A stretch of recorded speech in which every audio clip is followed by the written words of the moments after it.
جیسے کہ وہ تمام سفر ایک لمحے میں طے ہوا تھا۔ اتنے کم وقت، چند سیکنڈ یا چند منٹ میں لاکھوں کروڑوں میل بلکہ نوری فاصلوں کا سفر کیسے ممکن ہو گیا؟ آئنسٹائن کا نظریہ ہمیں یہ معجزہ سمجھنے میں مدد فراہم کرتا ہے کہ اگر انسان نوری رفتار سے سفر کرنے میں کامیاب ہو جائے تو اس پر وقت تھم جائے گا۔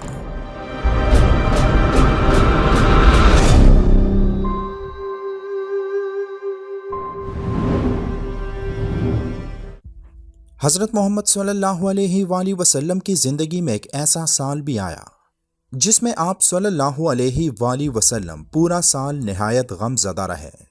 اس سال آپ صلی اللہ علیہ وآلہ وسلم نے اپنی پیاری بیوی حضرت خدیجہ رضی اللہ تعالیٰ عنہا اور اپنے چچا ابو طالب کو کھو دیا تھا۔ اس کے علاوہ جو لوگ آپ صلی اللہ علیہ وآلہ وسلم کی نبوت پر ایمان لے آئے تھے ان کو بھی کفار کی جانب سے شدید ظلم و ستم کا سامنا کرنا پڑا۔ پھر ایک رات وہ واقعہ ہوا جب غم کی اس تاریکی کو اللہ نے آپ صلی اللہ علیہ وآلہ وسلم کے لیے روشنی میں بدل دی۔ اس رات آپ صلی اللہ علیہ وآلہ وسلم اپنے بستر میں آرام فرما رہے تھے جب تاریخ انسانی کا سب سے عظیم معجزہ رونما ہوا۔ اس رات کی تاریکی میں حضرت جبرائیل علیہ السلام آسمانوں سے زمین پر اترے، آپ صلی اللہ علیہ وآلہ وسلم کے سینے مبارک کو دو حصوں میں تقسیم کر کے ان کے دل مبارک کو باہر نکالا اور پھر زمزم کے مبارک پانی سے دھو کر اسے واپس آپ صلی اللہ علیہ وآلہ وسلم کے سینے مبارک میں رکھ دیا اور پھر فرمایا کہ میرے ساتھ آئیں، باہر آپ کے لیے براق کی سواری کڑی ہے۔ آپ صلی اللہ علیہ وآلہ وسلم براق پر بیٹھ کر پلک جھپکتے سب سے پہلے مسجد اقصی تشریف لے گئے اور پھر وہاں سے آپ صلی اللہ علیہ وآلہ وسلم آسمانوں کی جانب ایک عظیم سفر پر روانہ ہوئے۔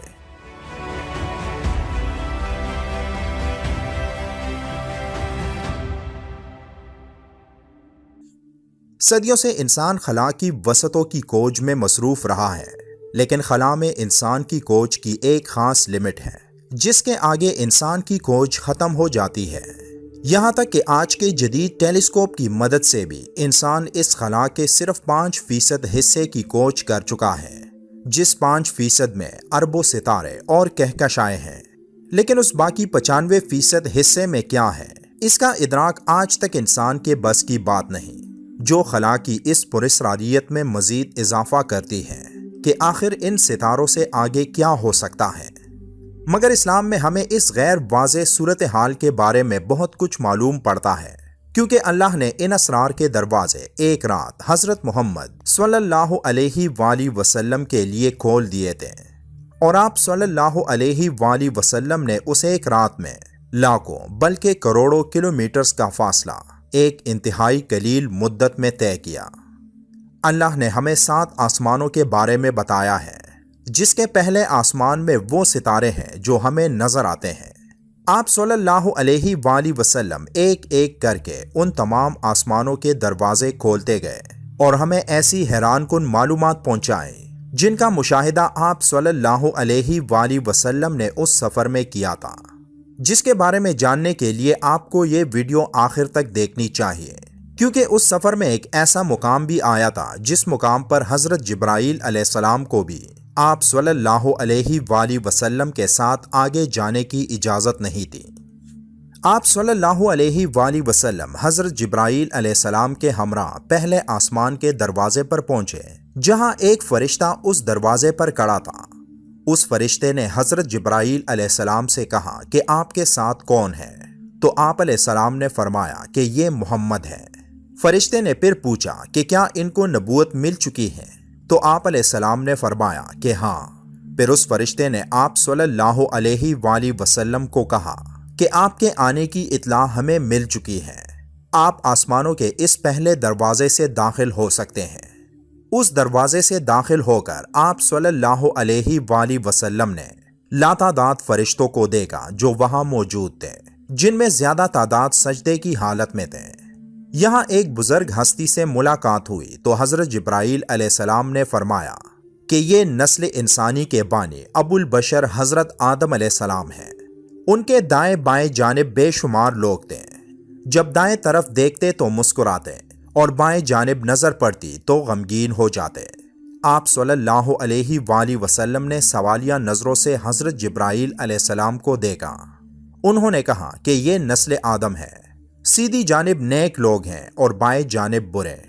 آسمانوں کے اس سفر پر آپ صلی اللہ علیہ وآلہ وسلم نے مختلف لوگوں کو مختلف حالتوں میں دیکھا، جن میں کسی یتیم کا حق مارنے والے سے لے کر غیبت کرنے والے، قتل و فساد کرنے والے لوگ سب شامل تھے، جن میں ہر ایک مختلف سزا کی حالت میں تھا۔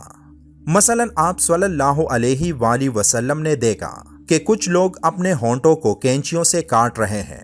آپ صلی اللہ علیہ وآلہ وسلم کو بتایا گیا کہ یہ حضور کی امت کے وہ لوگ ہیں جو خود تو برائیاں کیا کرتے تھے لیکن دوسروں کو نیکیوں کا حکم دیا کرتے تھے۔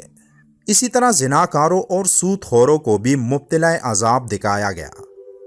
آپ صلی اللہ علیہ وآلہ وسلم جب دوسرے آسمان پر تشریف لے گئے تو وہاں دو نوجوانوں سے آپ صلی اللہ علیہ وآلہ وسلم کی ملاقات ہوئی، جن کے بارے میں حضرت جبرائیل علیہ السلام نے آپ صلی اللہ علیہ وآلہ وسلم کو بتایا کہ یہ اللہ کے پیغمبر حضرت یحییٰ اور حضرت عیسیٰ علیہ السلام ہیں۔ اس کے بعد آپ صلی اللہ علیہ وآلہ وسلم نے ایک درخت کو دیکھا جس پر بے شمار پتے تھے اور جس کے سامنے ایک فرشتہ کھڑا تھا۔ حضرت محمد صلی اللہ علیہ وآلہ وسلم نے جبرائیل علیہ السلام سے پوچھا کہ یہ فرشتہ کون ہے، تو آپ علیہ السلام نے فرمایا کہ یہ موت کا فرشتہ حضرت عزرائیل علیہ السلام ہے۔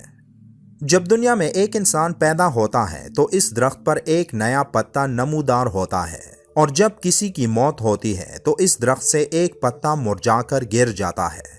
اس کے بعد آپ صلی اللہ علیہ وآلہ وسلم تیسرے آسمان میں داخل ہوئے، جس آسمان کا دروازہ سفید موتی سے بنا تھا۔ آپ صلی اللہ علیہ وآلہ وسلم کے لیے وہ دروازہ کھل گیا، اور آپ صلی اللہ علیہ وآلہ وسلم وہاں سے جب داخل ہوئے تو آپ نے وہاں ہزاروں فرشتوں کو دیکھا جو سجدے کی حالت میں تھے۔ حضرت جبرائیل علیہ السلام نے فرمایا کہ یہ فرشتے ہمیشہ سجدے کی حالت میں ہوتے ہیں۔ وہاں سے آگے جا کر آپ صلی اللہ علیہ وآلہ وسلم کی ملاقات حضرت یوسف علیہ السلام سے ہوئی۔ پھر آگے جا کر آپ صلی اللہ علیہ وآلہ وسلم نے ایک اور دروازہ دیکھا جس کو کھولنے پر آپ صلی اللہ علیہ وآلہ وسلم کے سامنے پوری دوزخ کا نظارہ کروایا گیا، جو بہت ہی ہیبت ناک منظر تھا۔ پھر یہاں سے چوتھے آسمان کا سفر شروع ہوتا ہے۔ چوتھے آسمان پر ایک بار پھر آپ صلی اللہ علیہ وآلہ وسلم نے ہزاروں لاکھوں فرشتوں کو دیکھا جو عبادت میں مشغول تھے۔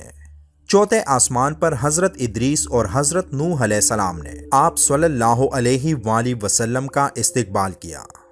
اس یادگار ملاقات اور آسمان کے ملکوتی مشاہدات کے بعد آپ صلی اللہ علیہ وآلہ وسلم کو پانچویں آسمان کی طرف اٹھایا گیا، جس کو سرخ سونے سے بنایا گیا ہے۔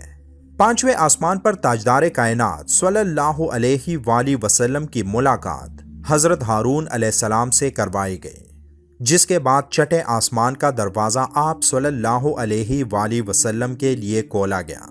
اس آسمان پر 6 لاکھ فرشتے اللہ کی عبادت میں مصروف تھے، اور چھٹے آسمان پر حضرت موسیٰ علیہ السلام سے ملاقات ہوئی۔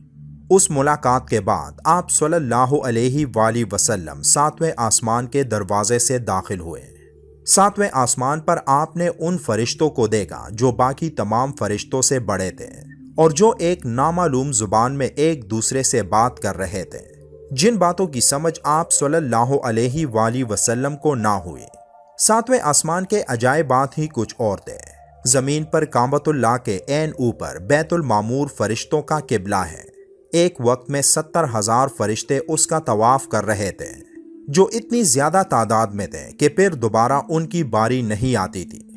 وہاں آپ صلی اللہ علیہ وآلہ وسلم نے ایک انتہائی بڑے فرشتے کو دیکھا، جس کے بارے میں پوچھنے پر حضرت جبرائیل علیہ السلام نے آپ کو بتایا کہ یہ حضرت اسرافیل علیہ السلام ہے، اور جب قیامت کا دن آئے گا تو اللہ حضرت اسرافیل علیہ السلام کو سور پھونکنے کا حکم دیں گے۔ پھر آپ صلی اللہ علیہ وآلہ وسلم نے ایک بزرگ انسان کو دیکھا جن کے ارد گرد بچے کھیل رہے تھے۔ آپ صلی اللہ علیہ وآلہ وسلم کو بتایا گیا کہ یہ حضرت ابراہیم علیہ السلام ہیں۔ آپ صلی اللہ علیہ وآلہ وسلم نے ان کو سلام پیش کیا اور پھر ساتویں آسمان سے آپ صلی اللہ علیہ وآلہ وسلم ایک ایسے مقام پر پہنچے جسے سدرۃ المنتہا کہا جاتا ہے۔ سدرۃ المنتہا عالم خلق اور آسمانوں اور زمینوں کے رب کے درمیان ایک حد ہے۔ یہاں تمام مخلوقات کا علم ختم ہو جاتا ہے۔ یہ وہ جگہ ہے جہاں زمین سے اوپر جانے والی اور اوپر سے اترنے والی اشیاء رک جاتی ہیں۔ اس سے آگے عالم الغیب ہے جس کا علم نہ کسی مقرب فرشتے کو ہے اور نہ کسی رسول کو۔ اسی مقام پر جنت الماوا ہے جس کا ذکر سورہ نجم میں ہے۔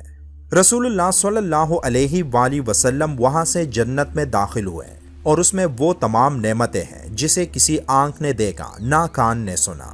پھر جنت میں کچھ وقت گزارنے کے بعد حضرت جبرائیل علیہ السلام سدرۃ المنتہا سے کچھ آگے ایک مقام پر رک گئے اور عرض کیا کہ اگر اس مقام سے بال برابر بھی آگے بڑھوں تو جل کر خاک ہو جاؤں گا۔ وہاں سے آپ اکیلے ہی آگے بڑھے تو ایک جگہ ایک قلم کی لکھائی کی آواز سنائی دی۔ پھر وہاں سے تھوڑا آگے جا کر آپ صلی اللہ علیہ وآلہ وسلم کے ارد گرد ایک نور پھیل گیا، جہاں آپ نے اللہ کا دیدار کیا اور اللہ نے آپ صلی اللہ علیہ وآلہ وسلم کو سب سے قیمتی تحائف سے نوازا، جن میں سب سے قیمتی تحفہ 5 وقت کی نماز کا تھا۔